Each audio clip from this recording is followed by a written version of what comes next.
नमस्कार, आप देख रहे हैं वाइस नेशन। मैं हूं आपके साथ रिंकी सिंह। वक्त हो चला है देवभूमि समाचार का। बढ़ते हैं खबर की ओर। खबर देहरादून से, जहां पर लीची के सीजन शुरू होते ही देहरादून की लीची की डिमांड बढ़ने लगी है। जून का महीना शुरू होते ही जहां पेड़ों पर लीची का फल पककर तैयार हो जाता है, तो वहीं देहरादून की लीची अपने आप में एक खास अलग पहचान रखती है। लीची का सीजन शुरू होते ही देहरादून की लीची बाजार में अपनी रौनकें बिखरने लगती हैं।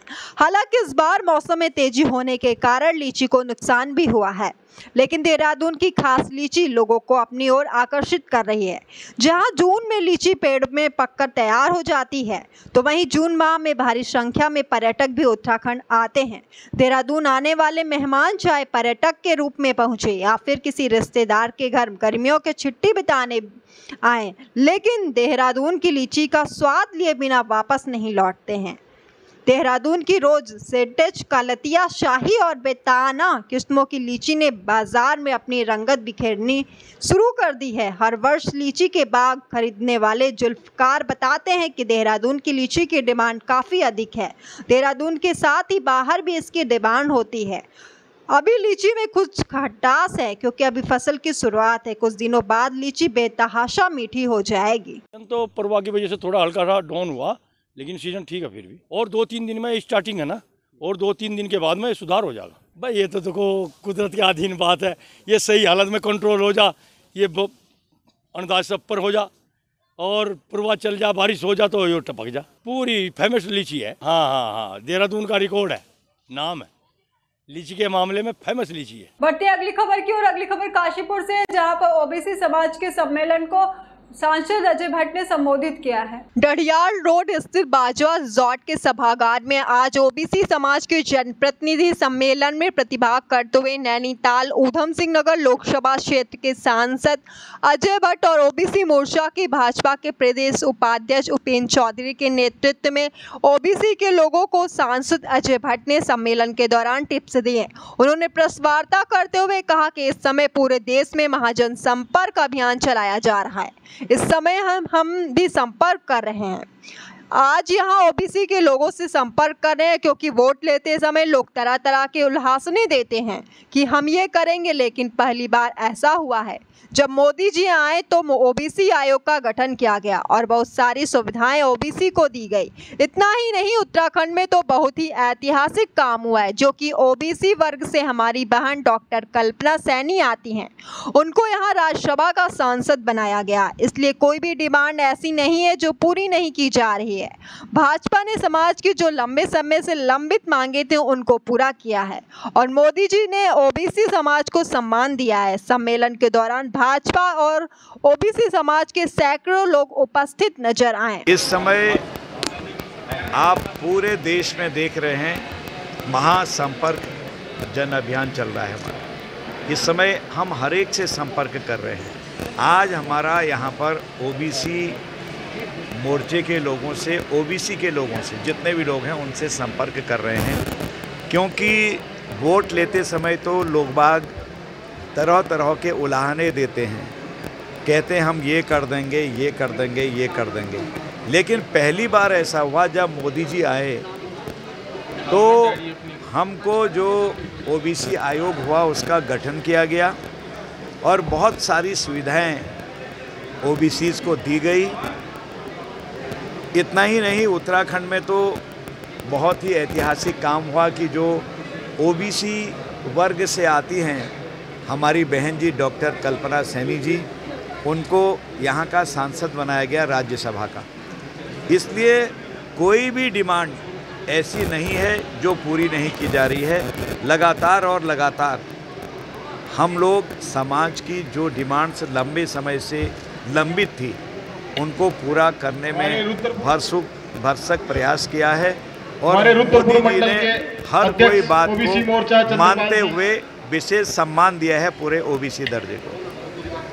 बढ़ते अगली खबर की ओर। अगली खबर बाजपुर से, जहां पे बड़े धूमधाम से मनाया गया एक दिवसीय मानव सद्भावना जागृति सम्मेलन। बाजपुर में मनाया गया एक दिवसीय मानव सद्भावना जागृति सम्मेलन बाजपुर के अनाज मंडी स्थित नवदुर्गा मंदिर में बड़े ही धूमधाम के साथ मनाया गया। एक दिवसीय मानव सद्भावना जागृति सम्मेलन इस दौरान बाजपुर के अनाज मंडी स्थित नवदुर्गा मंडी में धर्म से जुड़े लोगों एवं महिलाएं एकत्र हुईं तथा कलश यात्रा का शुभारंभ किया गया। महिलाएं द्वारा कलश यात्रा ढोल नगाड़े के साथ बाजपुर के अनाज मंडी से प्रारंभ होकर मुख्य बाजार होते हुए बाजपुर के धर्मशाला पहुंची तथा 16वें गादी के पीठेश्वर सद्गुरु नारायण महाराज के प्रवचन को लोगों ने बड़े स्नेह के साथ सुना तथा उनके मार्ग पर चलने का प्रण लिया। इस दौरान 16वें गादी के पीठाधीश्वर सद्गुरु नारायण जी महाराज ने बताया, बहुत से ऐसे भक्त हैं जो भटक रहे हैं, संसार में उनकी बुद्धि दूसरी तरफ जा रही है, इसलिए राम का प्रचार किया जा रहा है, उनका उद्धार हो जाए, जीवात्मा का कल्याण हो जाए, दोबारा नरक में ना आना पड़े, यह हमारा उद्देश्य है। बहुत से ऐसे भक्त हैं भटक रहे हैं, संसार में उनकी बुद्धि दूसरी तरफ जा रही है, इसलिए राम नाम का प्रचार करते हैं, उनका उद्धार हो जाए, जीवात्मा का कल्याण हो जाए, दोबारा नरक में ना आना पड़े, ये हमारा उद्देश्य है। अपना जागृति सम्मेलन है जो कि सद्गुरु जी नारायण जी महाराज साहब अपना आशीष वचन देंगे, अमृत वचन देंगे। सनातन संस्कृति में जो विकृतियाँ आई हैं उनको दूर करने के लिए सद्गुरु जी महाराज निकले हैं। हिंदू समाज, सनातन समाज जो टूट रहा है, मानव के प्रति प्रेम जो खत्म हो रहा है, उस प्रेम को दोबारा राम नाम से भरने निकले हैं। उसी संस्कृति को पुनराजीवित करने के लिए, दोबारा से नए रंग भरने के लिए सद्गुरु जी महाराज निकले हैं और बहुत बड़ी यात्रा दिल्ली से लेकर बनारस तक होगी, जिसे 2 चरणों में किया जाएगा, जिसका शुभारंभ हमारे देश के प्रधानमंत्री जी करेंगे, ऐसा हम प्रयासरत हैं इस ओर।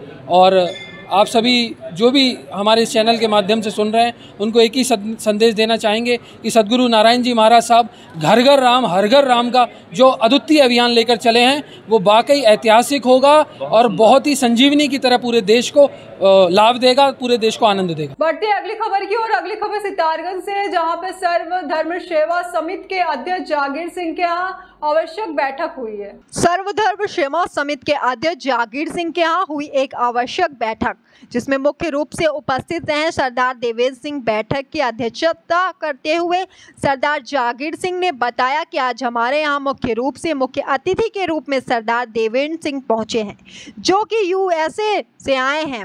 उनके द्वारा धार्मिक कार्य एवं जनहित से जुड़े कार्य किए जाते हैं। सर्वधर्म सेवा समिति के अध्यक्ष एवं उनकी समिति ने देवेंद्र सिंह का स्वागत करते हुए उनको सरोपा भेंट किया। वहीं उपस्थित देवेंद्र सिंह ने बताया कि आज हमने सर्वधर्म सेवा समिति के अध्यक्ष को 1 लाख का चेक भेंट किया है, क्योंकि इनके द्वारा धर्म से जुड़े कार्य किए जाते हैं और इनकी समिति गरीबों को मदद करती है। साथ ही देवेंद्र सिंह ने बताया कि हमारे द्वारा आंखों का इलाज या किसी गरीब बच्चे की पढ़ाई, गरीब बच्चे की शादी का खर्चा एवं गरीब से जुड़ी हर समस्या का समाधान किया जाता है। हमें इस तरह के कार्य करने में बड़ी ही आत्म शांति का अभाव होता है। सर्वधर्म सेवा समिति उत्तराखंड भारत, मेरे बहुत ही सत्कार जो सरदार जागीर सिंह बलहेरा, मैंने आज से 6 महीने पहले इनका एक लेख देखा, तो उसी से मैंने नंबर लिया इनका, तो मुझे अच्छा लगा। मैंने कहा ये भी बहुत अच्छी सेवा कर रहे हैं। हमारी जो सेवा है काफ़ी 12-13 साल से चल रही है।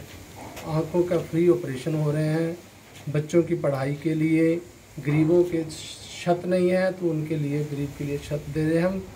बाकी गरीब बच्चियों की पढ़ाई, NRI Guru Tegh Bahadur NRI welfare society हमने बना रखी है, उसी में सभी का सहयोग है, वही हम कार्य सभी मिलजुल के कर रहे हैं।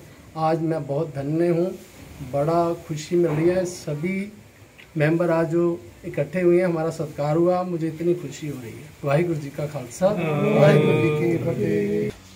देखिए,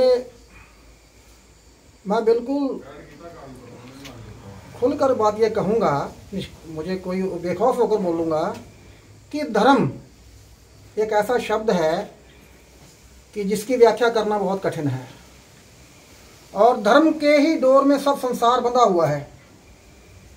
धर्म अगर किसी को सुख देता है तो वो धर्म पवित्र है, चाहे किसी भी तरीके से दूसरे को हेल्प करता है, दूसरे को सुख देता है, दूसरे को शांति पैदा करता है, उसकी अगर आस्था है, अगर दूसरे की आस्था है तो वो धर्म पवित्र है। ऐसे धर्म को, ऐसे पुरुष को, ऐसे महान व्यक्ति को हम दिल से नमन करते हैं और प्रणाम करते हैं और बल्कि सिर झुकाकर मत्था भी टेकते हैं। ऐसा कोई भी भारत में अगर ऐसा आदमी है तो सर्वधर्म सेवा समिति उसका सम्मान करती है, दिल से सम्मान करती है। बढ़ती अगली खबर की ओर। अगली खबर डोईवाला से है, जहां पर कालूसिद्ध मंदिर में धार्मिक अनुष्ठान के साथ विशाल भंडारे का आयोजन किया गया। भारी भक्तों की भीड़ उमड़ी। डोईवाला के कालूसिद्ध मंदिर धार्मिक अनुष्ठान के साथ विशाल भंडारे का आयोजन किया गया। हर वर्ष की भांति इस वर्ष भी वार्षिक भंडारे व अनुष्ठान का आयोजन किया गया, जिसमें भक्तों की भारी संख्या में भीड़ उमड़ी। सुबह से ही मंदिर में दर्शन के लिए भक्तों की लाइन लगी रही। भारी संख्या में भक्तों ने कालूसिद्ध बाबा के दर्शन करके भंडारे का प्रसाद ग्रहण किया। मंदिर के पुजारी ने बताया कि विष्णु भगवान के अवतार भगवान दत्तात्रेय ने अपने 84 शिष्य बनाए, जिसमें से 4 शिष्य लक्ष्मण सिद्ध, कालूसिद्ध, मांडू सिद्ध, मानक सिद्ध उत्तराखंड में हैं। हर वर्ष यहां पर वार्षिक भंडारे का आयोजन किया जाता है, जिससे अंतर्गत सुबह से पूजा का अनुष्ठान पूरा होने के बाद भारी संख्या में भक्तगण भंडारे का प्रसाद ग्रहण करते हैं। दत्तात्रेय का नाम सुना है, विष्णु भगवान जी के अवतार हुए हैं। भगवान दत्तात्रेय जी ने अपने 84 शिष्य बनाए, जिसमें से आपके 4 शिष्य देहरादून में हैं। कालूसिद्ध बाबा, लक्ष्मण सिद्ध बाबा, मानक सिद्ध बाबा, मांडू सिद्ध बाबा। हर साल जून के दूसरे रविवार को श्री श्री कालूसिद्ध बाबा जी के प्रांगण में वार्षिक भंडारा या वार्षिक उत्सव का आयोजन किया जाता है। इसमें बड़ी दूर दराज से दिल्ली, हरियाणा, पंजाब, उत्तराखंड, हर राज्य के लोग यहाँ पर बाबा श्री कालूसिद्ध बाबा जी पर माथा टेकने आते हैं। सभी क्षेत्रवासियों को बहुत बहुत बधाई है कि उन्होंने सुंदर आयोजन किया है। और कालूसिद्ध भगवान का यहाँ पर हम वार्षिक रूप से हर बार यहाँ पर मान्यता है और उसके कारण यहाँ पर हमेशा अनुष्ठान होता है। और आप देख भी रहे होंगे किस प्रकार से जनसमूह, जन सैलाब यहाँ पर उमड़ा है। भगवान दत्तात्रेय ने समाज के हितों के लिए अपने 84 शिष्यों के निर्माण किया था। उनमें से 4 सिद्ध अपने देहरादून में हैं, इन्हें सिद्धों के नाम से जाना जाता है। और उन 4 सिद्धों में से एक अपने कालू सिद्ध हैं, लक्ष्मण सिद्ध भी हैं, मांडू सिद्ध, मानक सिद्ध हैं, और एक कालूसिद्ध बाबा हमारे कालूवाला के क्षेत्रपाल, जो यहाँ के मान्यता है यहाँ के लोगों की, और इसलिए आज यहाँ पर ये आयोजन किया गया है। फिलहाल अभी की खबरों में इतना ही। तमाम देश दुनिया की खबरों से रूबरू होने के लिए देखते रहिए वाइस नेशन। अभी दीजिए इजाजत, नमस्कार।